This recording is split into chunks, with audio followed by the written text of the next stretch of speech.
In an arithmetic progression, the first term is negative 12. The 17th term is 12. And the last term is 45.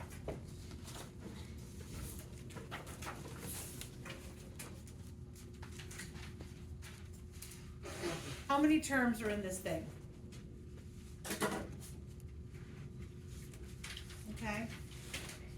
So I'm telling you the first term is negative 12, the 17th term is 12, and the last term is 45. So how do I go about finding how many terms there are located? What are the things I need to know? What do I need? What am I trying to find if I say how many terms? What am I solving for? N. Right, I'm looking for N. So in my little formula, I'm looking for N. Do I have A? Sure. Do I have UN? Sure. Can I find a common difference? By what? 12 minus negative 12 over 17 minus 1. Because you're using an old lady trick, right? It works every time, I promise. I promise, I promise. So you're going to get 24 over 16, reduce it by 8, 3/2. Lo and behold, it's the same thing again and again. Alrighty. So let's go ahead and plug in what we know. UN 45 equals first term, negative 12, plus the N is what our unknown is, times 3/2. We can solve for N here. The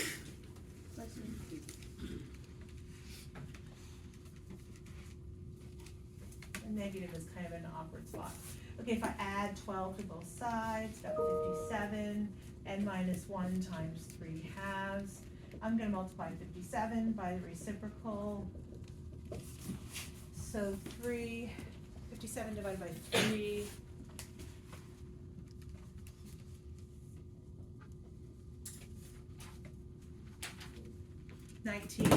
Nineteen times 2 is 38. Why did you put 19? Oh, did you just do 57? Divided by 3. So in my head, I know 57 divides by 3, and then I'm going to multiply by 2. Okay. So 38 is N minus 1. I just do it all at once. Yeah, you have a calculator, right? I do it in the brain, kind of called the calculator. Okay, so N is 39. How do we feel? We have 39 terms in this thing. So the question I'm going to ask you now, which kind of brings us into the new part of the subject, is how do I find the sum of all 39 terms? I mean, we could find all 39 terms and then add them up, but we're going to make it a lot easier. There are two equations on your bright colored sheet of paper that have to do with sum. Okay, I'm going to tell you this is the first guy, and this is the second guy. Okay, 99% of the time we're going to use the second guy. Okay, the second guy seems to kind of fall naturally into what we're going to do. The first one, I'll explain both of them to you. What do you think N means? Number of terms, right? What do you think A means? First term. What do you think L means? Last term. Also known as UN, right? And UN actually has a formula. So what they did was they took, instead of putting UN or the whole thing, they took L. But if you plug in A plus N minus 1 times D, you end up getting this guy. Okay, so the second guy is just they did the work for you. They did the little algebra for you. They plugged it in and solved. So I'm going to tell you this, the second one is truly the one that we'll play with most. Okay? So for me to find the sum of all 39 of these terms, in order for us to be able to do that, we actually had to find N. So the job to find N, we did. So S of N means I want to find the sum of 39 terms. Okay? And we have half of N, there's 39 of them. What was A in this particular instance? Negative 12. Again, we had 39 terms. And what was our common difference? 3/2. 3/2. Now you just have to use that calculator of yours, plug it all in, and find the sum of all those terms. While you do that, I'm gonna. 643.5. Yes, 643.5 is indeed correct. How do we feel about that? We feel good? It's a good one to end the semester with, right? So far?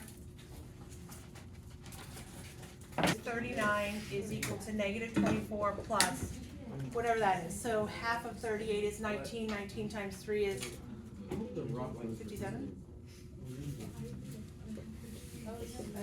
Okay. 57 minus 24. No, wait. No. 33. 33? Yeah. So you have half 39 times 33. And then plug them in. Alright. See what you get. Should do it. Yeah. And a progression is 2. The 11th term in a progression is 17. The sum of all the terms is 500. Find n.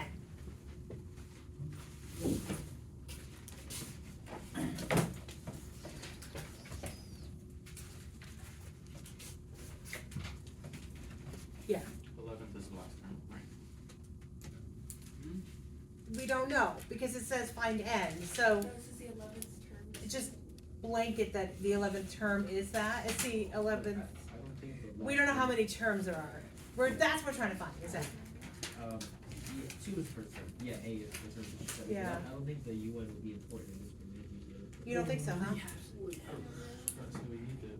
So Yeah. do we A do is 17 2. minus 2 over? Okay, so you're telling me I should do 17 minus 2 over 11 minus 1. 11 minus 1. What is that going to give me? 3 halves. Okay, let's do that first. So we have 17 minus 2 over 11 minus 1. So that what is 15 over 10. 3 halves is pretty common. What the heck? What was that we just found? What's the label of it? Is it always gonna equal 3 halves, because that's really funny. It's been really pretty common though. Okay, So now that you I remember 3 houses. I have D. What?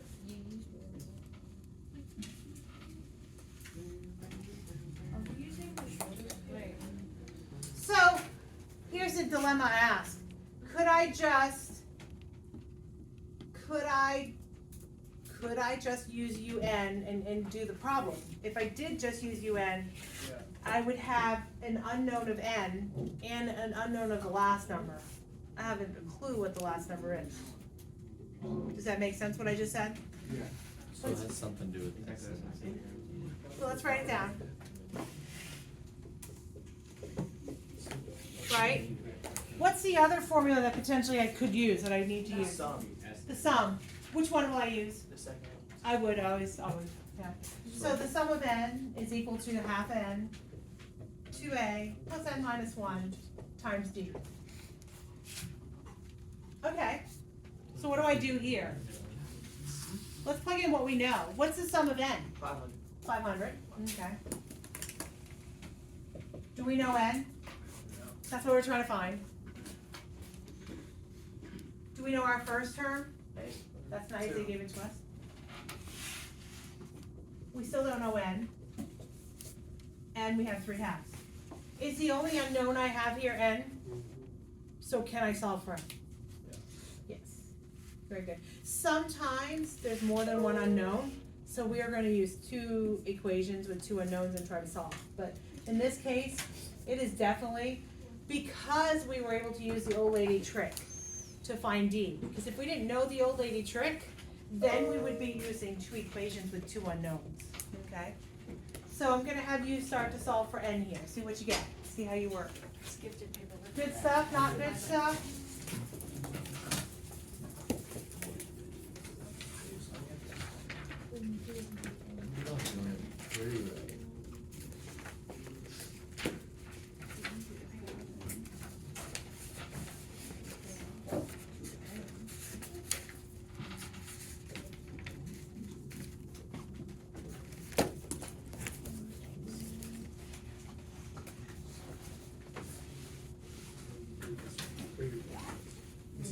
Yeah, What happened to the 1/2 in front of the n? I took the 2 and multiplied over here and made 1,000. Oh, okay. Just cause I don't know, I felt better that way.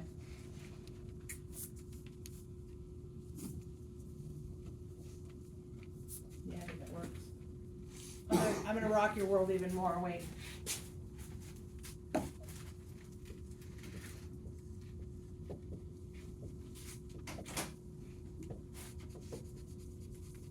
See what I did?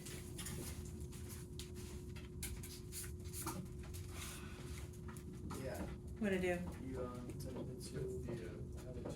I got rid of that stupid denominator and I multiplied everything by 2. Why? Cause I'm frightened by fractions. I'm not afraid to admit that. Okay, so now I have.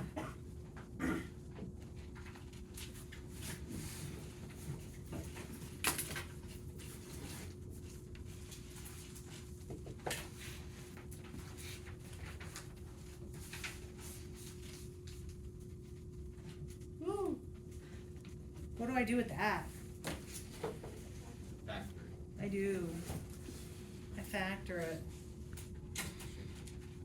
For those of you that have a really, really nice Casio class quiz, it'll factor it for you. Wait, The answer doesn't come out pretty? No, I'm the gonna answer try. is here, just What not is the it? factor. 25. I'm gonna try. So n, like n is 25? Yeah, You're telling me. that's what it says. Oh wait, I didn't. Oh, that's all it does is it gives you and one answer? Well, sometimes it gives you two. but Should this have one- two. Giving them the quadratic formula. Okay. This one is just giving me one. Normally it gives me two. It's 25 and then negative 80 over 3 divided by. Negative 80 over 3. Nice.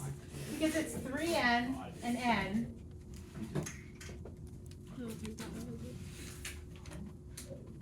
I bet that's it right there. Given the answer you just gave me. Because, Wait. wait a no, minute, No. Yes, it is.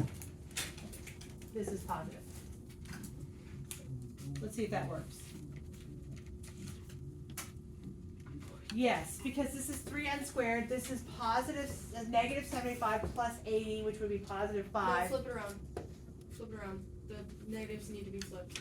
Well, when I'm solving, n is 25 and negative 80 over So 3. for the factoring to work, when you actually multiply it out, the negatives need to be switched. It's the positive 80 and then the negative 75 would only make positive 5 in the middle part. That's what we need. Oh. Why did mine say it was negative? I don't know. So, question mark. That was not a nice factor, I'm gonna guarantee that. If I don't know how to factor that, what do I do? Quadratic formula. Sorry. That's what I'm doing. So, that's what I'm doing, it's still fun, right? So, question, what are we looking for in the very beginning? N. What is the only obvious answer that n could be? Why not the other one? You can't have a negative set of numbers, right? You can't have negative 80 over 3 numbers. So, it's n is 25, so that's your answer. Yay! So, the geometric progression has one u of n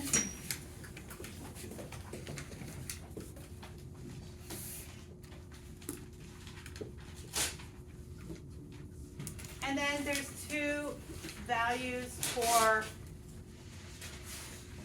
the sum.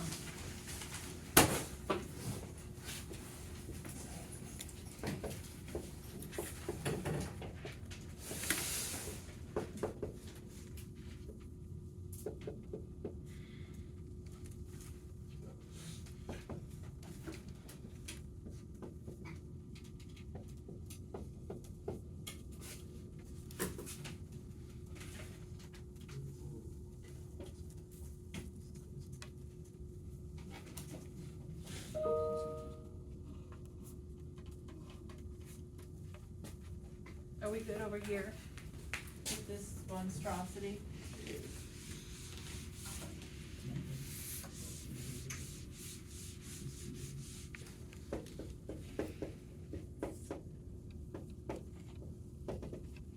Okay, what I just wrote up here is an example of a geometric progression.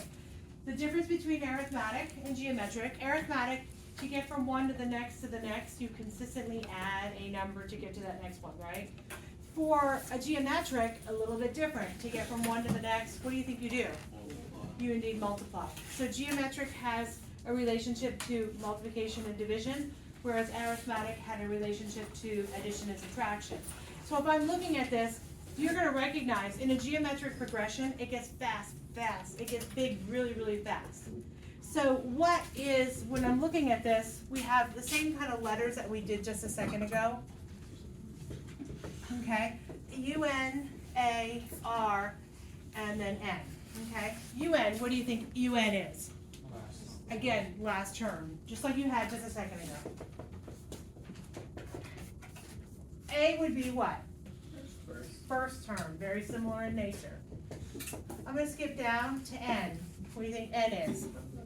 Number of terms. Hasn't changed any, right? Now, what is the only thing that's different is R, not radius. Good try though. So before it was a common difference. This is what we refer to as the common ratio.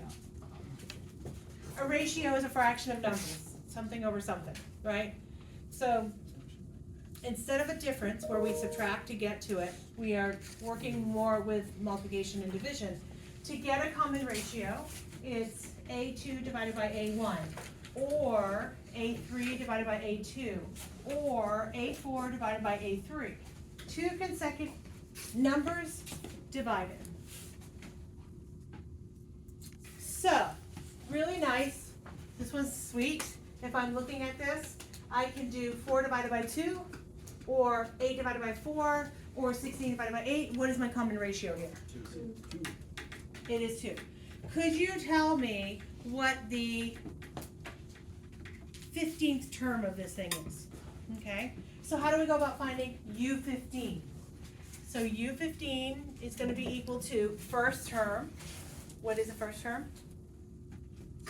2. And then I'm gonna make you just do this every time. Put a parenthesis around the ratio because you have to follow PEMDAS, which means you're going to do exponents first and then multiplication. So what is my common ratio in this case?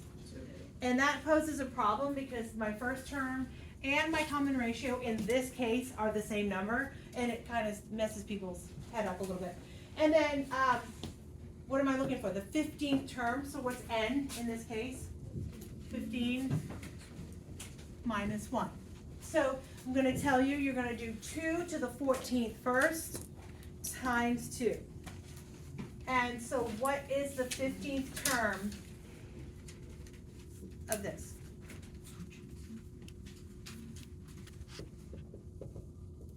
You can normally, but I don't want you to get into that habit because they're both 2s, you're cool. However, they're not always going to be the same. I want you to be very comfortable with taking your ratio to a power and then multiply. Okay.